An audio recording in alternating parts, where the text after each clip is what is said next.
Bonjour à tous et bienvenue dans une nouvelle vidéo aujourd'hui où on va s'intéresser au cercle trigonométrique. C'est parti.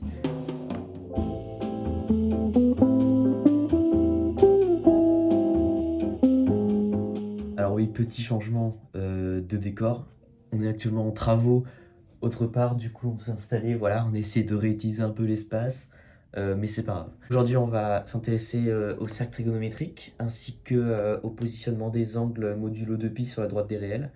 Et ensuite on s'intéressera un petit peu au cosinus et au sinus pour voir comment est-ce qu'on peut facilement les retrouver et où est-ce qu'on peut les voir sur le cercle trigonométrique. Donc le cercle trigonométrique est un cercle de rayon 1 et de centre O. Donc là le rayon de notre cercle, ici on a 1 et ici on a 1 entre 0. Et le périmètre de notre cercle il fait 2π. Ce qui fait que, admettons qu'on mette une droite des réels sur le côté, voilà, une droite qui va vers l'infini et ici vers moins l'infini. Si on enroule cette droite autour du cercle, eh bien, la valeur de la droite qui sera atteinte lorsqu'on aura fait le tour du cercle, ce sera 2π. Donc ici, on a à la fois 0 et à la fois 2π. Donc voilà, le périmètre du cercle fait 2π, donc un demi-cercle, on sait que du coup, ce sera π. Donc on peut placer le point π ici sur le cercle, et ensuite on peut placer naturellement les deux autres. Donc ici, en haut, on peut placer π, pi sur 2, pardon, donc la moitié de pi. Et en dessous, on peut placer 3π sur 2. Alors pourquoi? Parce que du coup, on rajoute un demi-cercle, on rajoute un quart de cercle, et un quart de cercle, on a vu que c'était du coup pi sur 2. Donc on fait pi sur 2 plus pi. Pi, ça peut aussi s'écrire 2π sur 2. Hein. Après, on peut simplifier par 2, donc ça fait pi à la fin. Et ici, 3π sur 2. Et de pi, on peut aussi l'écrire 4π sur 2, voilà, si vous préférez. Ensuite, pour les autres valeurs, eh ben, on va faire comme une pizza, j'aime bien utiliser cette métaphore, c'est-à-dire qu'au lieu de couper notre pizza, ici on la coupe en 4, donc 2π divisé par 4, ça fait pour chaque quart pi sur 2. Là, on va couper notre cercle en 8. On va rajouter comme ça deux diagonales, hop, et on cherche ici cet arc de cercle, combien est-ce qu'il mesure? Eh bien c'est simple, on sait que ce quart de cercle il mesure pi sur 2. On fait pi sur 2 divisé par 2, ça fait donc pi sur 4. Hop. Donc là, cette partie, cet arc de cercle là, c'est pi sur 4. Et donc ça se matérialise sur notre cercle. Si on veut le placer, ça se matérialise que ce point, c'est pi sur 4. Euh, Par la même réflexion que tout à l'heure, ce point-là, on l'avait appelé pi sur 2. Ce point-là, on l'avait appelé, pardon, 2pi sur 2. Là, on va pouvoir appeler ce point-là, eh ben, 2pi sur 4. Hop, on fait x2. Ici, 3pi sur 4. Et donc là, 4pi sur 4.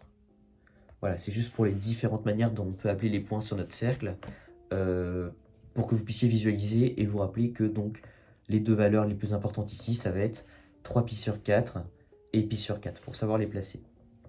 Et ensuite, pour les deux autres qui vont nous rester, donc à savoir pi sur 6 et pi sur 3, et ben pareil, c'est assez simple, c'est-à-dire on va reprendre notre technique de couper notre cercle en plusieurs morceaux. Et pour avoir pi sur 3, et ben on va couper en 3 un demi-cercle ou en 6 votre cercle en tout. Là, c'est comme si on voulait faire 6 parts dans le cercle. Et ben on va rajouter hop, deux diagonales comme ça. Et là, on voit bien que si j'enlève si j'enlève juste l'axe désordonné, on a bien 6 parts dans notre cercle.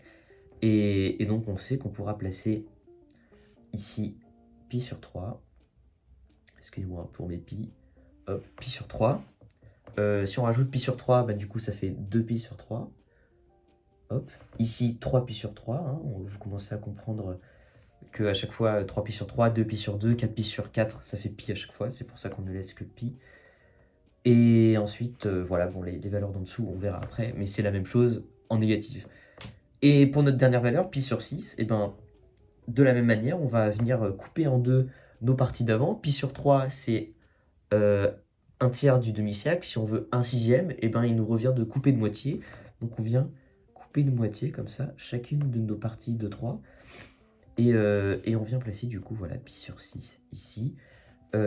Ici 2 pi sur 6. Ici 3 pi sur 6. Ici 4 pi sur 6. Ici 5 pi sur 6. Cette valeur, on ne l'avait pas encore. Et donc ici, 6 pi sur 6. Alors, quelles sont les valeurs à garder ici? Il y en a qu'on connaît déjà, hein. 2 pi sur 6, si on simplifie par 2, ça fait pi sur 3. Donc on connaît déjà, ça ne sert à rien de le garder. 6 pi sur 6, pareil, si on simplifie par 6, ça fait pi, comme on expliquait tout à l'heure. 4 pi sur 6, ça fait 2 pi sur 3. Et puis 3 pi sur 6, ça fait pi sur 2. Donc finalement, il ne nous reste que ces deux valeurs-là. Et c'est bon, on a déjà notre demi-moitié. Notre demi-moitié, ça veut dire notre moitié de cercle trigonométrique. Et voilà. Ensuite, concernant les cosinus et les sinus, il y a une propriété très simple et très intéressante qu'il faut retenir. C'est qu'on peut lire sur l'axe des ordonnées et sur l'axe des abscisses le sinus et le cosinus d'un point sur notre cercle. Donc d'un angle au final entre notre axe des abscisses et le point 0, et puis l'angle que vous choisissez. Donc pi sur 3, pi sur 2, 3 pi sur 4, voilà. Et la propriété, c'est que sur l'axe des abscisses, on va lire le cosinus, et sur l'axe des ordonnées, on va lire donc la cosinus, et sur l'axe des ordonnées, on va lire, on va lire le sinus. Ok. Donc, il y a trois valeurs très importantes à connaître. C'est 0,5, racine de 2 sur 2 et 3, racine de 3 sur 2, pardon. C'est simple, ça va de l'ordre croissant à décroissant. Ici, pi sur 3, si on trace comme ça la droite parallèle à l'axe des ordonnées, ça passe par le point 0,5 ici. Ici, pi sur 4, pardon, ça passe par le point racine de 2 sur 2. Et pi sur 6, hop, ça passe par racine de 3 sur 2. Voilà, et donc on peut lire graphiquement le cosinus de l'angle pi sur 3, par exemple. L'angle pi sur 3, ici, et ben le cosinus, on regarde, paf, sur l'axe des ordonnées, sur l'axe des abscisses, pardon, et on lit 0,5. Voilà, c'est assez simple. Et c'est pareil dans l'autre sens, c'est-à-dire si on a un angle de, hop, moins pi sur 3, et ben le cosinus sera le même, le cosinus sera également de 0,5. Les valeurs sont négatives lorsqu'on va dans l'autre sens, lorsqu'on va de l'autre côté de l'axe des ordonnées. Donc ici, 2 pi sur 3, paf, et ben on lit moins 0,5. Ici, 3 pi sur 4, moins racine de 2 sur 2. Et pour 5 pi sur 6, moins racine de 3 sur 2. Concernant le sinus, et ben c'est les mêmes valeurs, mais sur l'axe des ordonnées. Donc, pour 5 pi sur 6 et pour pi sur 6, bon, c'est censé tomber au même endroit, c'est pas grave. On a 0,5 ici. Pour 3 pi sur 4 et pi sur 4, ici, racine de 2 sur 2. Et pour 2 pi sur 3 et pi sur 3, ici, on a racine de 3 sur 2. Donc, c'est très intéressant parce qu'on peut lire sur notre cercle trigonométrique et sur les axes des ordonnées et l'axe des abscisses, on peut lire le cosinus et le sinus d'un angle n'importe lequel. Si on prend l'angle ici, l'angle 5 pi sur 4, et ben, il suffit de tracer hop, les perpendiculaires aux axes en partant du point. Et ici, on retrouve le sinus, donc qui est négatif, hein, puisqu'il est en dessous de l'axe des abscisses. Moins racine de 2 sur 2. Et on retrouve le cosinus ici aussi, moins racine de 2 sur 2. Voilà, donc ça c'est pour la lecture des axes sur les axes. Et un petit point très rapide sur les angles modulo de pi. Si on a un angle de, par exemple, 13 pi sur 3, et ben on peut dire que c'est 12 pi sur 3 plus pi sur 3. 12 pi sur 3, ça simplifie en 4 pi, plus pi sur 3. Et 4 pi, comme on sait que 1 tour c'est 2 pi, et bien 4 pi c'est 2 tours, plus un angle de pi sur 3. Et donc ça, on sait que 13 pi sur 3 est égal à pi sur 3 modulo 2 pi. On fera pas un cours sur les modules. Si vous savez ce que ça veut dire, c'est cool. Sinon, modulo 2 pi, ça veut juste dire qu'on a fait un tour du cercle. Autre exemple, un angle de 21 pi sur 4. On cherche un multiple de 8 pi là-dedans. Donc, on sait que du coup, c'est égal à 16 pi sur 4 plus 5 pi pi sur 8.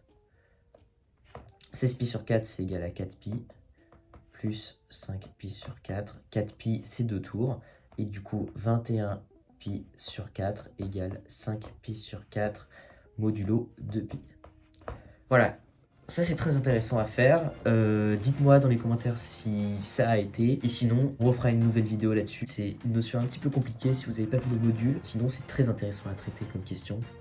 Mais rappelez-vous juste simplement que modulo 2pi, ça veut dire qu'on a fait un tour et que c'est comme si on reprenait à zéro finalement. Voilà. C'est tout pour aujourd'hui. J'espère que ça vous a plu, que ça vous a aidé. N'hésitez pas à voir mes 2 autres vidéos sur la trigonométrie, sur les calculs de longueur et sur les calculs d'angle. Et d'ici là, je vous souhaite une très bonne journée.